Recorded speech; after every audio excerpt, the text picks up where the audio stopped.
ទូរស័ព្ទផងប្រលឹងបងដឹងថាអូនខឹងបងសុំទុំពីពេជ្រកនឡងដែលជាកំហុងឆ្គំឆ្គងទាំងគ្មានគោលបំណងឲ្យស្នេហ៍ស្នងអន់ហារតីមេសេចទៅក៏លែងតស្អប់បងមែនទេពីស្អីព្រោះស្រឡាញ់ពេកលើស្រីទើបប្រច័នហួងហែងថ្លៃឲ្យស្ងួនទឹកភ្នែករីងរៃដោយសារតែបង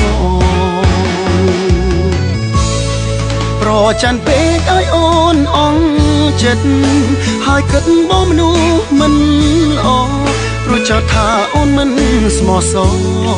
គ្មានជំហរស្មោះនឹងស្នេហ៍បងស្រឡាញ់ពេកទើបចេញប្រច័នព្រួងខ្លាចអូនប្រែបែកខ្នងតែស្មានខុសលើនួនល្អគឺអូនស្មោះលើបងពិត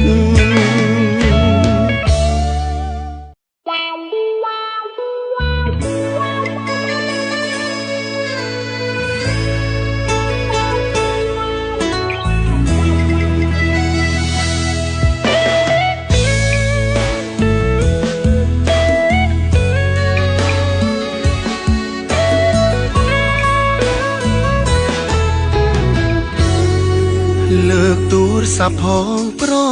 លឹងបងដឹងថាអូនខឹងបងសុំទុំពីពេជ្រកនឡងដែលជាកំហុងឆ្គំឆ្គងទាំងគ្មានគោលបំណង